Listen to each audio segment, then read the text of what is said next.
Hey, what's going on, Average Joes? I am back here and I'm trying out something new, something that I wanted to talk about for a while now, and that is managing expectations when it comes to big, popular books and series.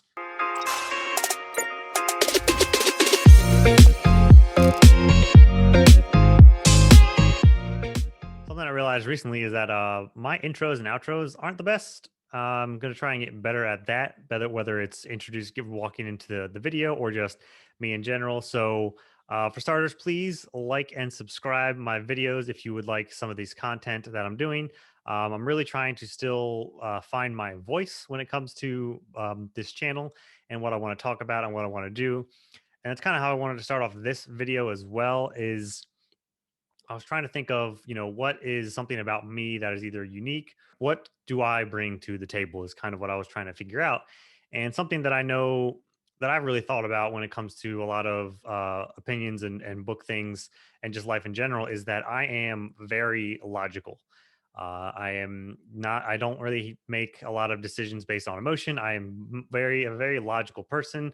I will analyze something and be as objective or as unbiased as possible. And I'm pretty good at staying that way. I mean, everybody will have, everybody will have their little bit of bias, interest in things, but I'm very logical when it comes to pretty much everything in life. And even shines when it comes to books because like when it comes to TBRs and reading plans, I have my yearly plan that I made of priority tiered list of books that I wanted to get read during the year.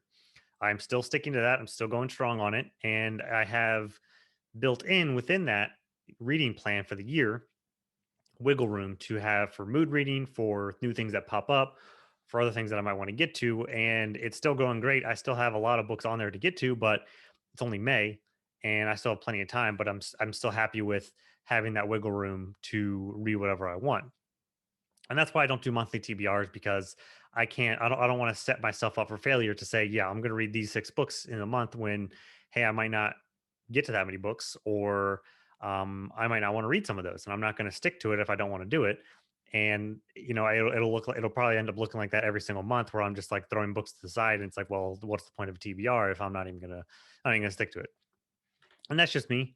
If TBRs work for you and that's your plan, it's like, hey, these are the 5 books that I'm reading this month, and that's what you do and stick to, and it's easier for you, then that's awesome. But that's not me. I go think about things a bit differently, and I just know logically that that's just how it's going to be. So that's how I wanted to kind of approach some of the content that I'm going through, and um, what I wanted to get out. So I have my videos on Kindle Unlimited, which I want to keep making those and getting information about Kindle Unlimited out and how and why it makes sense and it's great to do. A little bit of an outside perspective. I feel like everybody has their own perspective on things, but I definitely um, think that I have a little bit more of a different perspective than a lot of people in the book community, whether good or bad. I've wanted to do this video on managing expectations for a while now, and it's all because of a book that I read, or a series that I read that is this beloved top tier on everybody's favorite top fantasy series lists. And it kind of miss it was a not, it wasn't a miss for me. It was still great. I still rated it, 5 stars overall, but it didn't crack my top series, I don't think. There was definite flaws and issues that I had with it, and it just made me think about how hyped up books can get, especially these series that everybody talks about. It's on all their lists, and then when people read them, they might be disappointed because expectations were too high, expectations were not met. And it goes the other way to where if a book's not really talked about much or it's underplayed, then you can be pleasantly surprised and get blown away. Like, wow, I did not expect this. Nobody's been talking about this book. I wonder why. So the expectations can go both ways. And just to, I guess, a small disclaimer, because I might bring it up as I talk, the series that I'm talking about is First Law. And I'm not going to point out flaws or bash First Law at all, because like I said, it was still a 5 star series for me. I think I gave book one 4 stars, book two 5 stars, and book three like 4.5 stars because I had issues with the ending, and that's when some of my issues also were all coming together. But still, it's fantastic, and I've only read the first trilogy. I haven't read the standalones or the other trilogy in that universe. So with managing expectations, all of these books, a lot of these series can get really, really hyped up, and it seems to go in flows of, a lot of people will talk these series up, and it almost seems like you're on the outside looking in if you haven't read it, if you don't love it, or anything like that. Some of the things that I want to talk about with the managing expectations is taking out they're taking the outside influences into context. And what I mean by that is, most of the times we get our book recommendations and the ones we want to read through booktubes and bloggers and influencers. Influencers, that's what they do. They influence. It's in the name. So taking into context who they are, what they represent, what they've talked about in the past is a big key into taking their influence into context and how they present themselves and how they present their channel. And what I mean by that is that a lot of people, when they get more and more popular, they stray toward caution and, I wouldn't say walking on eggshells, but sometimes their critical analysis is muted, if that makes sense. Because, and that's fine, a lot of people are starting to want to do this for, a source of income, not just a hobby, but a source of income, and that helps. And there's nothing wrong with that. That's fine if that's what you want to do. And negativity just for negativity is not conducive to anyone. But when you're reviewing and being giving an analysis about books, I think it can be helpful to, you need to know who is reviewing it and what their perspective is and how they typically handle situations. So I kind of like to look for negatives when I hear book reviews. Sometimes the negatives that you get for books, even if they rate it like a 3.5 star, the negatives will be on par with, when you have a job interview and they ask you, what's your biggest flaw? And you're like, oh, I just work too hard. That's kind of like on that level of criticism, to where some people give the books, and it's like, that's not really much of a criticism, but you gave this book 3.5 stars. So like, what didn't you like about it? And they just don't say. And again, it could go back to just not being wanted to be negative, but it's one of those things that I like to be interested in, to hear negative sides of it, so you know what might come, or if it's might not be good, or may yeah. And somebody that does this really really well is Mike from Mike's Book Reviews. I really enjoy and take his reviews very seriously, because even if he loves and will gush and gush about a book, he still has, after what you might like, he still has what you might not like, or what won't work for you. And it's like, hey, if you don't like these kinds of things, this might not work for you. If you don't like this might not work for you. Or I had a small issue with this. It's nitpicky. There's still a little bit of, hey, this is what you're getting into. This is what this is what it's about. Um, so I think that is very important.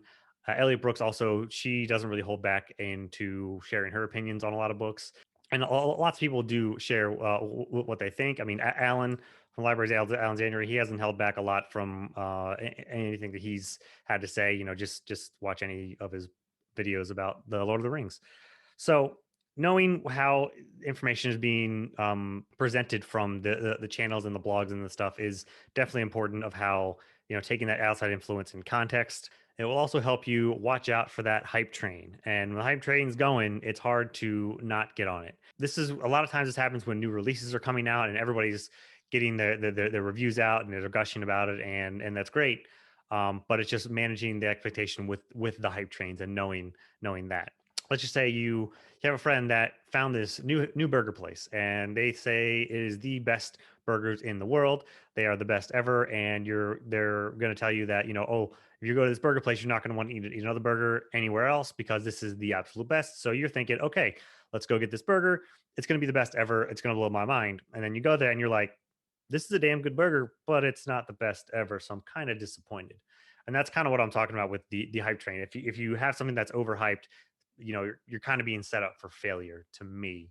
It's good to praise and to talk about a lot of these books, but I think it becomes, it's not I'm not saying any channels should change anything. It's us as viewers and readers should know that, okay, I understand this is so hyped, but I need to still look at it through my eyes too.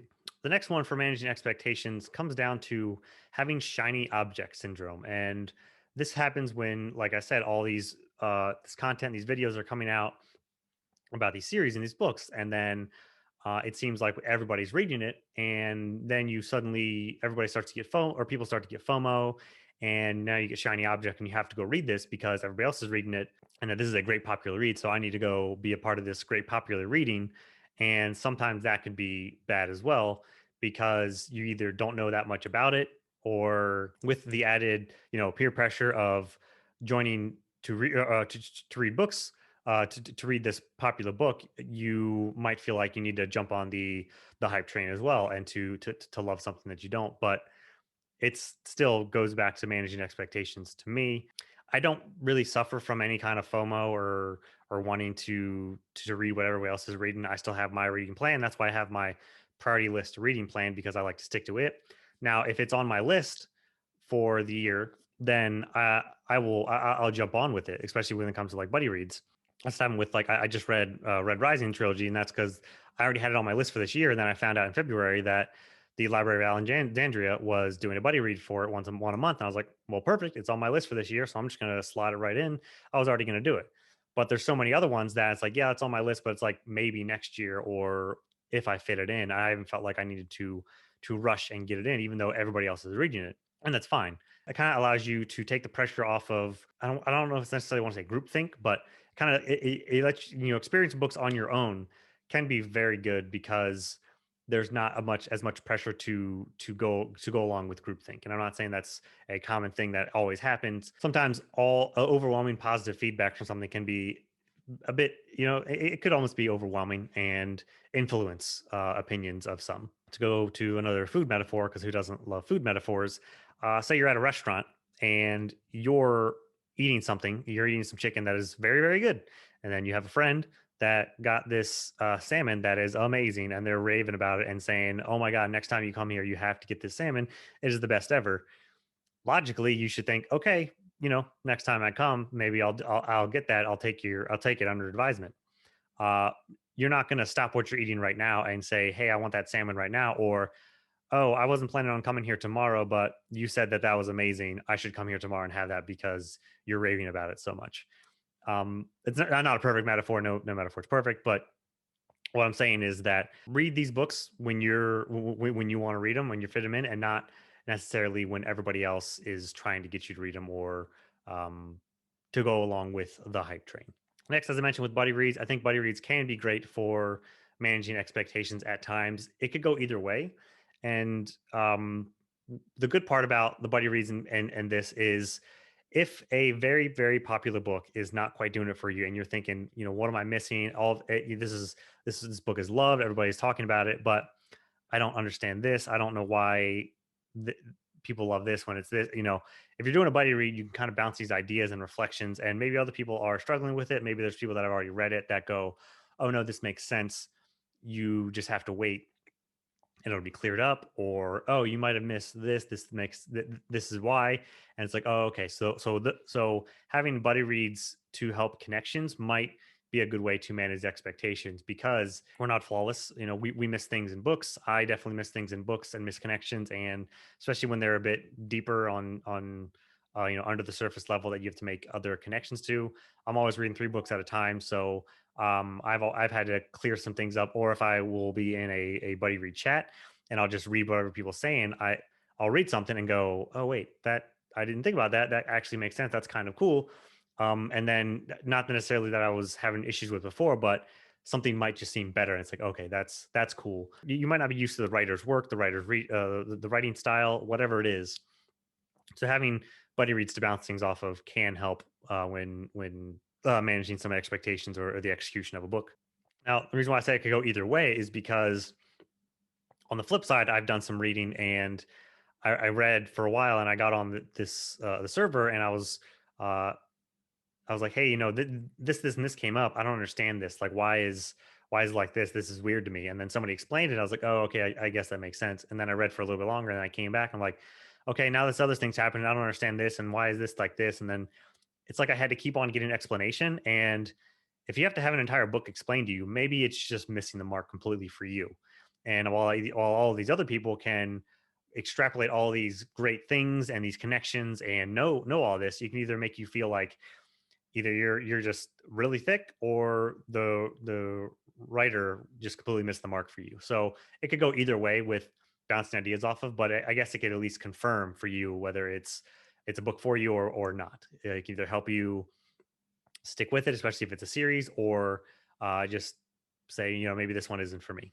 So it's still good to remember to keep the buddy read. If you're doing a buddy read, make sure you keep it in your experience, and don't be afraid to ask your questions and have your voice your opinion and experience, because somebody else might be feeling thinking the same thing you are, or as confused as you are, versus just uh, gushing and ranting and raving about it. And lastly, I just think read a book when you're ready to read it. Um, I I don't plan to a T when I'm going to read things. Like I said, I don't do monthly TBRs. I don't have each month broken down. I have kind of forecasted, like I think I want to start this in June. I think I want to start this in August, and I think I want to read this in the winter. And it's like loosely, yeah, I think that's going to happen. But I'm still reading what I want to read. And when I have these popular series pop up, it's just okay. This is when I'm going to fit it in. This is when I'm going to do it. That's great. So it's just whenever I feel like I want to read it, and I think that's the important thing versus letting other people influence how you fit books in. And that's not to say you can't let friends and opinions and with buddy reads, yeah, that was an outside influence that when I'm going to read something, because I already had it on my list and I want to read it with other people. But if you already have your set reading list and then something else is getting hyped up a lot and you're just like, well, F that list, I'm just going to put this one in here now and read it because everybody else is reading it. Ultimately, you do you kind of thing. I'm just some series and books that have been like really, really hyped up that I've gotten really excited about, and then a little almost let down to where, this is great, but it's not as good as I felt everybody was expressing it to be. I've just kind of had to think about managing my expectations with really popular series, because I'm very behind with a lot of popular series. Like I said, I just read The First Law and it's been on my list for like 3 years. I still haven't read any Robin Hobb, any Lord of the Rings. I still haven't read Stormlight, all these things I haven't read. And I'm way behind because I'm just fitting in things that I want to read and I don't really care about reading it at certain times or getting all the popular series in at once. But when I do go to read those, I know that I want to have the my own perspective and freshest ideas when going through it versus letting outside influences or expectations alter my experience. And with First Law, it was kind of like that at times. I definitely enjoyed a lot of it, but when I got to the third book, I think there were things that were happening that I got frustrated with, because either the characters did something that was just strange to me, or one of the characters turned out to be completely pointless. Won't get into that. And there were just a few things as I was going through, I was almost thinking like, everybody loves this series. Did I miss something? Was it am I just perceiving some of these things wrong? Like what's up? I was almost thinking that I was not reading it wrong, but what did I miss? But then I just realized, maybe this is just me, and this is just I was over analyzing the book because it was hyped up so much. And that's another thing that can happen if you have a whole lot of hype and expectations for a book. Then you're going to think, okay, this is amazing. This is an amazing book. I need to digest every single bit of it. And then you end up over analyzing things because you think you just end up over analyzing everything. If one little seed of doubt happens, you're just like, okay. And then you overanalyze all kinds of stuff. And after a while, it adds up to a lot of nitpicky things, but it still changes your experience with the book, in my opinion. And that's all this is. This is just my opinion on how managing expectations with reading can help you enjoy all as much reading as you want. And that's all everybody wants to do, is enjoy reading. Hopefully this and my feelings toward managing expectations for really, really popular series can help. And this is in no way was meant to be, critical toward anybody's uh reviews or thoughts toward books or buddy reads or hyping up books, nothing like that. I like I said, I think it is a us as consumers, as readers, to disseminate the information how we will. It's up to us, not anybody else. Nobody else change anything that what they're doing. It's just how I um, manage my expectations with series, and if it can help other people, because I have noticed that some people get really high expectations and sometimes they are not met. So that is it for today. Let me know what you think of this style of video and my logical thoughts on some of these things, and how and maybe how you manage your expectations with books. If you are a sucker for buddy reads or hype train, or you just kind of march to the beat of your own drum, what are some series that you've read that you've had really, really high expectations for, but they didn't quite meet it for one reason or another, not anything specific. So let me know and we can chat about it in the comments. And as always, if you like this video, drop a like, drop a comment, and subscribe, please. And I'll try and get out some more videos like this.